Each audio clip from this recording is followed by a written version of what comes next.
Voici une vidéo comportant 3 petits exercices sur les notions de vocabulaire à connaître en 6e. Premier exercice sur les familles de mots. Voici la consigne. Tu vas avoir une liste de mots. Il faudra que tu les regroupes en familles de mots. Attention, il y a des intrus, donc certains mots doivent se retrouver tout seuls. Voici la liste. Compte, soleil, goutte, vol, mollesse, illuminé, dentiste, litière, perceuse, comptabilité, sel, dentition, alité, solaire, transpercé, laitier, ensoleillement, lit, mou, lait, capre, ramollir, compter, ramollissement, salière, parasol, illumination, bon, terrain, lumineux, solitude, survolé, rebondissement, lumière, lait, bon, lire, percer, rebondir, comptable, délétère, paratonnerre, territoire, caprice, laitage, luxueux, frivole, dégoûté, envol, terre, goût, salle, dentaire, goûter, voler, portière, laiterie, literie, salin, salé, édenté, prudent, perçant, déterré, perçant. Donc tu mets la vidéo sur pause et sur un papier, tu vas commencer à les regrouper ensemble par famille. Donc par exemple, compte, si dans la liste tu as entendu des mots qui appartiendraient à sa famille, tu vas commencer par tous les mots qui appartiennent à la famille de compte. Pareil pour soleil et ainsi de suite. Donc prends ton temps, ce n'est pas un exercice de rapidité et méfie-toi des pièges. La correction va apparaître, donc si tu n'as pas terminé, mets la vidéo sur pause. Donc justement, la famille de compte. Compte, compter, comptable, comptabilité, ils viennent du latin computare, qui veut dire compter. La famille de lit, litière, literie, alité, donc qui ne peut pas quitter le lit, qui vient du latin lectus, le lit. Attention, il ne fallait pas inclure lire dedans, puisque lui vient du latin legere. Ensuite, la famille de lumière, illuminé, illumination, lumineux, qui vient du latin lumen. Attention, luxueux ne faisait pas partie de cette famille, puisque lui vient de luxus, qui veut dire excès. Terre, territoire, terrain, déterré appartiennent à la même famille, et ils viennent du latin terra, la terre. Alors que délétère vient du grec déléterios, et veut dire nuisible, mauvais. Ensuite, il y avait la famille de soleil, donc soit sous sa forme latine, seulement sol, soit avec ei en plus, donc soleil, ensoleillement ou parasol solaire. Il ne fallait pas inclure solitude, puisque lui vient du latin solus, qui veut dire seul. Ensuite, il y avait la famille de mou, avec mollesse, ramollir, ramollissement, qui vient du latin mollis. On avait la famille de goût, goûter, dégoûter, qui vient du latin gustus, et on comprend pourquoi il y a un accent circonflexe sur le U, on voit c'était le S avant le T qui a disparu. Alors que goutte vient du latin gutta, et on comprend pourquoi il y a les deux T. On avait la famille de lait, laiterie, laitage, laitier, qui vient du latin lactem, qui va donner pareil lacté, lactose et ainsi de suite. Et attention, lait, l'adjectif, venait du germanique lad. La famille de vol, voler, survoler, envol, du latin volare, à ne pas confondre avec frivole, qui lui vient du latin frivolus. On avait la famille de dents, dentaire, dentiste, dentition, édenté, qui n'a plus de dents, qui vient du latin dentem, et prudent ne venait pas du tout de cette famille. On avait la famille de percé, perceuse, perçant, transpercé, du latin persidere, et perçant, avec un S, ne faisait pas partie de cette famille, puisque c'est un adjectif de nationalité qui vient de la Perse. La Perse, c'est l'ancien nom de l'Iran. Donc peut-être que tu connais une race de chat, le persan. Ensuite, la famille de bon, donc rebondir, rebondissement, qui vient de l'anglais bound, contrairement à l'adjectif bon, sans le D, puisque ça vient du latin bonus. La famille de sel, qui a le radical sal, puisque ça vient du latin sal, donc salière, salin, salé. Et attention, l'adjectif sale, le contraire de propre, vient du francique salu, qui veut dire souillé, en mauvais état. Donc parmi les mots que tu devais retrouver tout seul, il y avait portière, la famille de porte, du latin porta, paratonnerre, qui vient de tonnerre, tonnerre provient du latin tonitrus, qui va donner tonitruant par exemple, capre, qui vient de caparis, donc les petites baies, et caprice, lui, vient de l'italien capriccio. Exercice 2, sur les champs lexicaux. Tu vas lire 3 textes. Dans le premier, les mots appartenant à 2 champs lexicaux te seront donnés, donc avec 2 couleurs différentes, et tu devras les identifier, donc leur donner un titre, préciser à quel domaine ils se rapportent. Dans le deuxième texte, tu devras relever les mots appartenant à un champ lexical. Dans le troisième texte, tu devras identifier toi-même le champ lexical dominant et les mots qui le composent. Texte 1.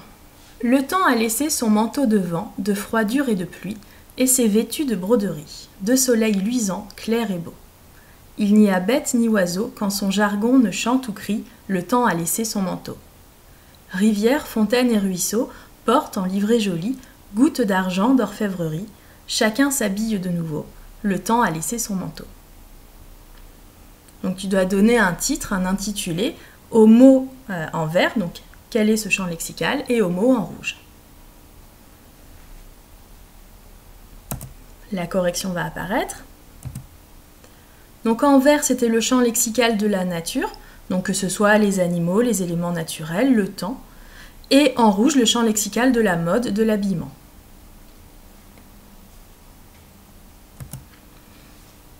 Texte 2. Tu dois relever les mots appartenant au champ lexical de l'incendie. Pas de panique, le feu était encore assez loin pour leur laisser le temps de quitter les lieux. Des cris fusèrent suraigus.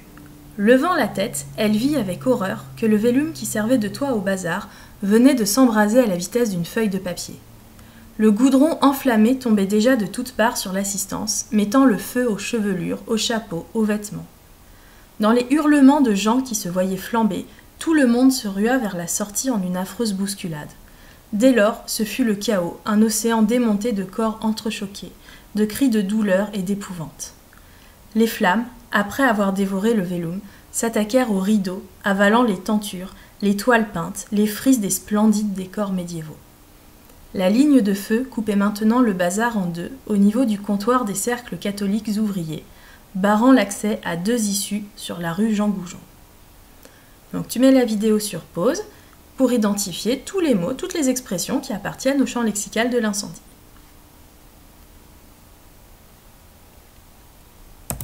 La correction va apparaître. Donc on avait évidemment feu, le verbe s'embraser, l'adjectif enflammer, l'expression mettant le feu, le verbe flamber, le nom flamme et l'expression ligne de feu. Texte 3. Donc là, c'est à toi d'identifier toi-même le champ lexical dominant et de relever tous les mots qui appartiennent à ce champ lexical. Donc c'est un extrait de l'Assommoir. Les personnages sont réunis pour une fête et là ils sont en train de manger de l'oie rôtie. Par exemple, il y eut là un fameux coup de fourchette, c'est-à-dire que personne de la société ne se souvenait de s'être jamais collé une pareille indigestion sur la conscience. Gervaise, énorme, tassée sur les coudes, mangeait de gros morceaux de blanc, ne parlant pas, de peur de perdre une bouchée. Et elle était seulement un peu honteuse devant Goujet, ennuyée de se montrer ainsi, gloutonne comme une chatte. Les Lorilleux passaient leur rage sur le rôti. Ils en prenaient pour 3 jours. Ils auraient englouti le plat, la table et la boutique. Madame Lerat, Madame Boche, Madame Putois grattaient des os, tandis que Maman Coupeau, qui adorait le coup, en arrachait la viande avec ses 2 dernières dents. Virginie, elle, aimait la peau, quand elle était rissolée, et chaque convive lui passait sa peau par galanterie. Si bien que Poisson jetait à sa femme des regards sévères en lui ordonnant de s'arrêter, parce qu'elle en avait assez comme ça. Une fois déjà, pour avoir trop mangé d'oie rôtie, elle était restée 15 jours au lit, le ventre enflé. Donc à nouveau, tu mets la vidéo sur pause et tu réfléchis tranquillement, ce n'est pas un exercice de rapidité. La correction va apparaître. Donc tu as peut-être trouvé le champ lexical de l'alimentation, de la nourriture, et peut-être que tu as précisé de l'excès même de nourriture.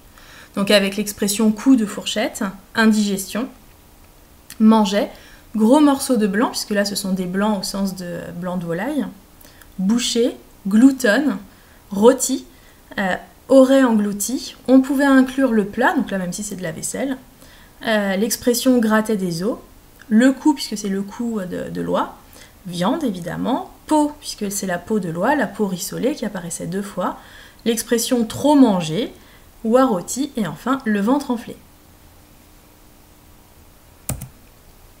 Dernier exercice, la formation des mots. La consigne est la suivante. Tu vas avoir une liste de mots. Tu devras, pour chacun, préciser s'il est formé par dérivation, et dans ce cas identifier radical, préfixe et ou suffixe, ou par composition, et dans ce cas identifier les deux radicaux. Tu peux présenter sous forme de tableau.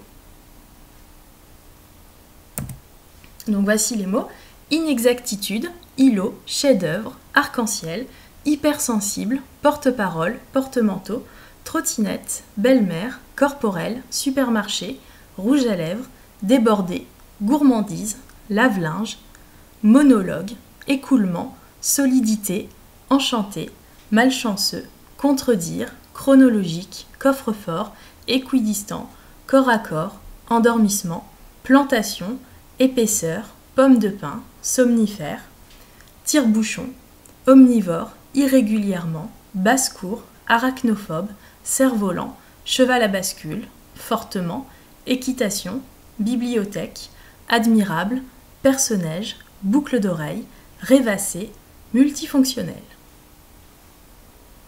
Donc tu peux présenter sous forme de tableau et prendre ton temps. Tu mets la vidéo sur pause. La correction va apparaître.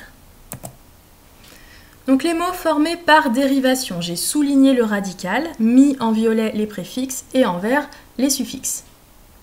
Donc peut-être que tu as hésité pour îlot.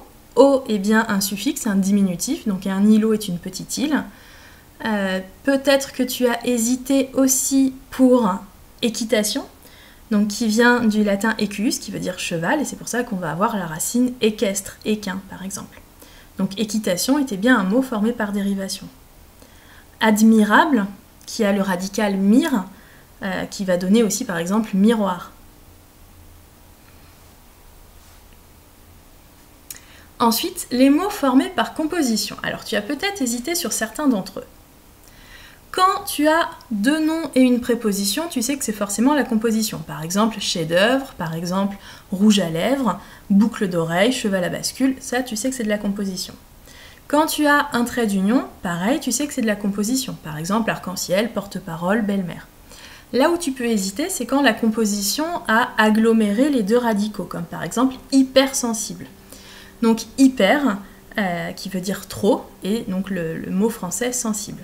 Donc j'ai mis en bleu clair et bordeaux les mots qui sont mixtes, c'est-à-dire où on va avoir une racine grecque ou latine plus un mot français derrière, et en rose, un deuxième radical grec ou latin. Donc par exemple, supermarché, c'est la même construction que hypersensible. On a la racine super plus le mot français marché. Alors que monologue, on a deux radicaux étrangers. Donc mono tout seul et log fait de parler. Donc équidistant, à ne pas confondre avec équitation. Équi qui veut dire à même de longueur égale, donc à distance égale. Somnifère, somnique, qui se rapporte au sommeil, et faire qui apporte. Omni, tous, et vor, manger. Omnivore qui mange de tout.